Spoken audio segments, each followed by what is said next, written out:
Bienvenidos al podcast de economía e inversiones de Upside Capital. Revisaremos el rendimiento del mercado en Chile y el mundo y las principales noticias económicas y financieras que marcan la jornada. Muy buenos días, ¿cómo están ustedes? Bienvenidos a otra edición más de Mercados en Upside Capital. Los saluda Ramiro Galeano, fundador de Upside Capital. Hoy jueves 31 de marzo de 2022. El mercado local ya comienza a ver con mucha más cercanía y con mucha más atención lo que está ocurriendo en la Convención Constituyente. De aquí al 5 de julio se tiene que terminar este proceso y entregar, por supuesto, esta propuesta constitucional que va a ser sometida a plebiscito obligatorio durante el segundo semestre de este año. En ese sentido, un tema primordial es el Banco Central, cuya autonomía en este nuevo proyecto se ve bajo presión. Economistas advierten retroceso en propuesta de Convención Constituyente, lo que titula hoy día el Diario Financiero en un completo reportaje respecto a los cambios que la Convención Constituyente propone en base a el Banco Central actualmente. La Comisión de la Convención Constituyente aprobó que los consejeros puedan ser removidos por la Corte Suprema por petición de un tercio de los parlamentarios o la mayoría de los consejeros. También se hizo un periodo de 18 meses donde las autoridades no podrán desempeñarse en la industria financiera. Aquí es importante resaltar que la economía es una ciencia muy técnica y que el Banco Central en sí mismo es un ente que para la salud de la economía y la estabilidad de los precios en el largo plazo y el funcionamiento en general del sistema financiero es primordial que se mantenga su autonomía absoluta a el poder político, especialmente al gobierno de turno, porque muchas veces los intereses de un gobierno de turno en el corto plazo, más allá de la bandera política que defiendan, pueden ir en contra del crecimiento de la economía en el largo plazo, la generación de empleos, la creación de riqueza, el aumento de los salarios, etcétera. De manera que es muy importante que se mantenga desde el punto de vista del mercado, por supuesto, y de la economía, y finalmente de todos como país, la autonomía del Banco Central, su carácter técnico y que bajo ninguna instancia existan presiones del poder político en base al funcionamiento de este ente tan importante para la economía local, que también ha realizado su labor y que por supuesto es un pilar fundamental para el buen funcionamiento de nuestro país. Eso respecto a la Convención Constituyente. Por supuesto, respecto a la reforma tributaria del gobierno del presidente Boric, el mercado también va a estar atento a ver cómo eso ya desde abril, durante abril y mayo, principalmente se empieza a negociar y a confeccionar para pasar ya a la discusión parlamentaria como tal. También nunca está de más hacer un repaso de las cifras que tuvimos durante martes y miércoles. El día martes la tasa política monetaria subió a un 7%,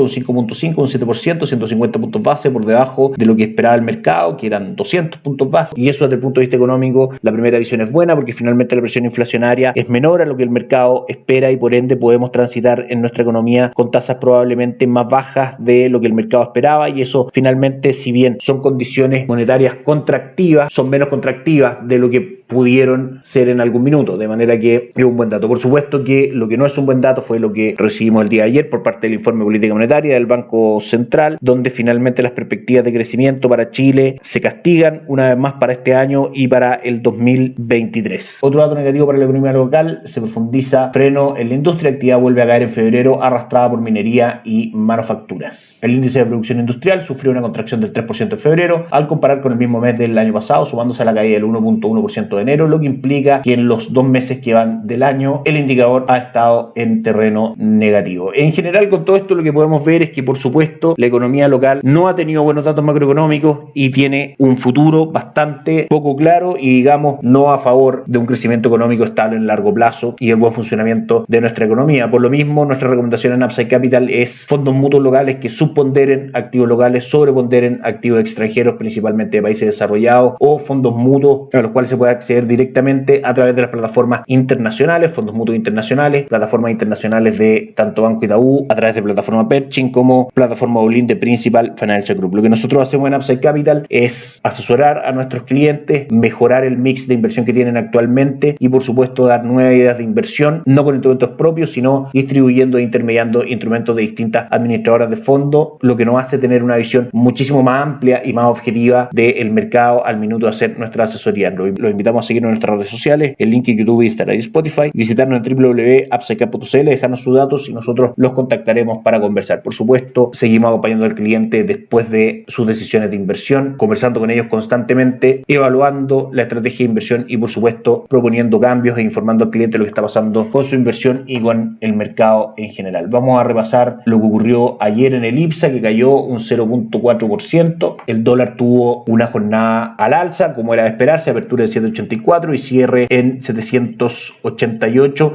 en línea con finalmente un contexto negativo para la economía local, donde hace que el peso chileno pierda valor frente al dólar. El cobre ayer también tuvo un alza del 0.39. Si nos vamos al mundo en general, la jornada fue negativa. Europa cayó un 1%, el S&P 500 de Estados Unidos cayó un 0.63, las acciones tecnológicas un 1.21, el Nasdaq, y las acciones industriales un 0.19. Ahora, si esto lo vemos en perspectiva, han sido las últimas 2 semanas positivas para el S&P 500, que ha ganado un 10% aproximadamente desde mediados de marzo, lo que parece disipar las preocupaciones sobre el ciclo de alzas de la Fed y la guerra en Ucrania, que finalmente son los dos focos relevantes que el mercado está mirando. Sin embargo, se cumple lo que habíamos anunciado en este podcast y en distintas instancias en medios de comunicación, donde normalmente los mercados lo que hacen, y eso muestra la historia, es caer al principio de conflictos armados y luego tener una alza importante, y es lo que se dio claramente desde el 24 de febrero cuando explotó el conflicto entre Rusia y Ucrania. Nuestra recomendación, por supuesto, sigue siendo tomar posiciones en renta variable y renta fija de países desarrollados, especialmente Estados Unidos, dado que los fundamentos económicos, en general los datos van bastante en línea a estar constantemente sorprendiendo en cuanto a resultados. Los mercados hoy día en el mundo caen principalmente porque Rusia no retrocede como prometió hacerlo a principios de esta semana en su invasión en Ucrania y acumula tropas para atacar Donbass. De todas maneras, se reanudarán las negociaciones de manera telemática entre Rusia y Ucrania a partir de mañana, 1 de abril. Vamos a revisar rápidamente el calendario económico, donde en cuanto a cifras relevantes, el día de ayer se dio a conocer el PMI manufacturero de China, que salió por debajo de lo esperado. A lo menos es un dato que le quita fuerza alcista al cobre. Vamos a ver cómo está reaccionando, pero hay una contracción general de las perspectivas de crecimiento del sector manufacturero en China, que podría ser también un driver que impulsara aún más al dólar en Chile. El día de hoy, dentro de los datos macroeconómicos principales, tenemos a las peticiones semanales por subsidio de desempleo de Estados Unidos, que salieron por arriba de lo esperado. Se esperaban 197.000 subsidios por desempleo y se generaron 202.000, de manera que no es una buena noticia desde el punto de vista del mercado laboral, donde mañana sí tendremos una visión bastante amplia cuando conozcamos el crecimiento del empleo no agrícola en Estados Unidos, la tasa de desempleo y, por supuesto, el ingreso por hora, que son los datos más relevantes mensualmente de la economía de Estados Unidos, porque el 70% del Producto Interno Bruto de Estados Unidos se compone de consumo interno, de manera que es muy necesario estar evaluando el consumo interno en sí mismo y también la capacidad de la economía estadounidense de generar nuevos puestos de trabajo en el tiempo. Y hacemos un rápido comentario respecto a los mercados. Buen día para el IPSA, sube un 0.44. El dólar peso cotiza en nuestras pantallas en 788, niveles muy similares a los de ayer, pero con fundamentos alcistas de largo plazo desde nuestro punto de vista bastante fuertes. El cobre sin variaciones en 4,75 y los mercados alrededor del mundo en general con malos rendimientos el día de hoy. El Hansen de Hong Kong cae un 1.06%, Shanghai retrocede un 0.44%, en Europa el Eurostock 600 baja un 0.54% a esta hora y el DAX alemán retrocede también un 1.04%. Y en Estados Unidos el ánimo es también negativo, no tan fuerte pero negativo. El S&P 500 cae un 0.39%, el Dow Jones abajo un 0.6% y el Nasdaq un 0.37% en un día que parece bastante perjudicado en cuanto a rendimientos por las peticiones semanales por subsidio de desempleo que acabamos de conocer y un día en que el mercado espera con ansias las noticias de empleo en Estados Unidos. Que estén muy bien, nos encontramos mañana. Chao, chao.